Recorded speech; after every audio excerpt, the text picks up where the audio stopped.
ইউনূস সরকারের আমলে দেশব্যাপী মাজার ভাঙার প্রবণতা, সুফি সংস্কৃতির উপরে বাড়ছে হামলা ও আতঙ্ক। জনতা কিন্তু একজনের গায়ে হাত জনতা কিন্তু আসলে বাউলদেরকে গণধোলাই দিচ্ছে।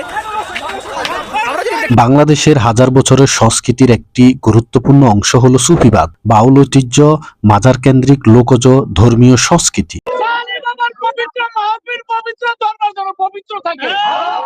কিন্তু ২০২৪ সালের আগস্টে রাজনৈতিক পট পরিবর্তনের পর থেকে দেশের বিভিন্ন অঞ্চলে সুফি মাজার, দরগা, বাউল সম্প্রদায়ের উপর ধারাবাহিক হামলা, ভাঙচুর ও দমন পীড়নের অভিযোগ সামনে এসেছে।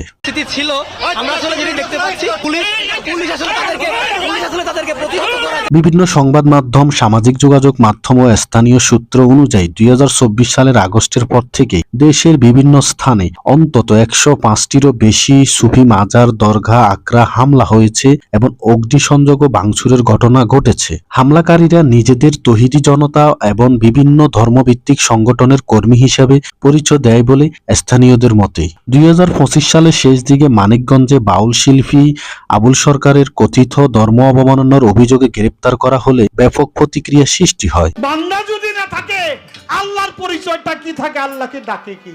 তার মুক্তির দাবিতে বাউল ভক্ত সংস্কৃতি কর্মীরা শান্তিপূর্ণ মানববন্ধনের আয়োজন করলেও সেখানে হামলার অভিযোগ ওঠে। ইউনূস সরকারের শাসনামলে বিভিন্ন পত্রিকার অফিস, প্রথম আলো, ডেইলি স্টার থেকে শুরু করে বিভিন্ন জায়গায় মব কালচারের একটা সংস্কৃতি শুরু হয়েছে। সেই সংস্কৃতির অংশ হিসেবে সবচেয়ে আলোচিত ঘটনা ২০২৬ সালের ১৪ই মে দিবাগত রাতে রাজধানীর মিরপুরে ১ নম্বরে অবস্থিত হযরত শাহ আলী রহমতুল্লাহর মাজারে সেদিন সাপ্তাহিক ওরস চলছিল।